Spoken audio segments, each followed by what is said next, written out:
आपल्या मराठी संस्कृतीत अनेक सण, उत्सव, चालीरीती आणि परंपरा वर्षानुवर्ष पाळल्या जातात. या प्रत्येक प्रथेमागे काही ना काही ठोस सामाजिक, कौटुंबिक किंवा शास्त्रीय कारण दडलेलं असतं.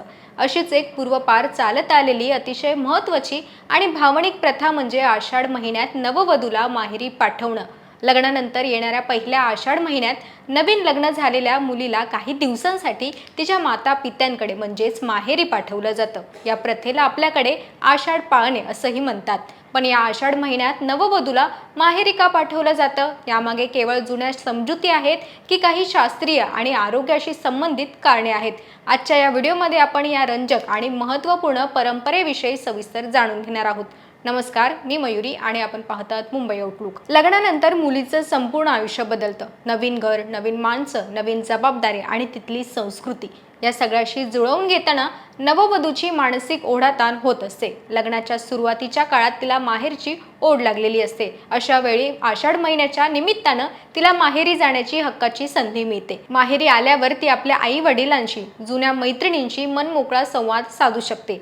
यावेळी तिला एक मानसिक विरंगुळा मिळतो आणि तिचा थकवा दूर होतो. दुसरीकडे सासरच्या मंडळींना आणि पतीलाही तिच्या नसण्याची जाणीव होते, ज्यामुळे त्यांच्यातील प्रेम, आदर आणखी वाढतो. कौटुंबिक नात्यांमध्ये एक निरोगी अंतर राखण्यासाठी ही प्रथा अत्यंत उपयुक्त ठरते. या परंपरेचा सर्वात महत्त्वाचा पैलू म्हणजे त्यामागील आरोग्यशास्त्र. आषाढ महिना हा पावसाळ्याचा काळ असतो. या दिवसात निसर्गात मोठे बदल होतात. सतत पाऊस पडतो आणि हवामान दमट राहतं.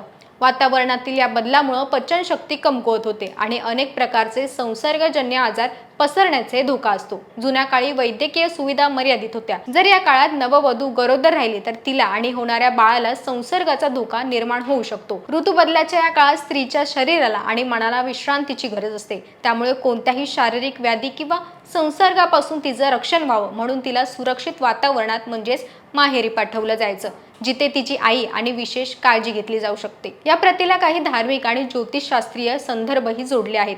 आषाढ महिना हा भगवान विष्णूंच्या शयनाचा म्हणजे चातुर्मासाच्या सुरुवातीचा काळ मानला जातो. या महिन्यात शुभ कार्य वर्ज्य असतं. जुन्या काळातील समजुतीनुसार आषाढ महिन्यात सासू आणि सून यांनी एकाच उंबरठ्यावर राहणं किंवा एकमेकांचं तोंड पाहणं अशुभ मानलं जातं. या भांडणांना टाळण्यासाठी आणि घरात शांतता राहण्यासाठी सुनेला सन्मानानं माहेरी पाठवण्याची युक्ती पूर्वजांनी शोधून काढली. यामुळे सासू सुनेच्या नात्यात कटुता येत नाही आणि जेव्हा ती पुन्हा सासरी परतते तेव्हा एका नव्या उत्साहाने आणि प्रेमाने गृहकथात रमू शकतात. आषाढ महिन्यात नववधूला माहेरी पाठवण्याची ही प्रथा केवळ एक अंधश्रद्धा नसून त्यामागे आपल्या पूर्वजांचा सखोल विचार, निसर्गाचे नियम आणि आरोग्याची काळजी दडलेली आहे. आधुनिक काळातही या प्रथेचे महत्त्व कमी झालेलं नाही, कारण यामुळे नाती अधिक घट्ट होतात. तुम्हाला ही प्रथा कशी वाटली? तुमच्या भागात ही प्रथा कशी पाळली जाते? आम्हाला खाली कमेंट करून नक्की सांगा.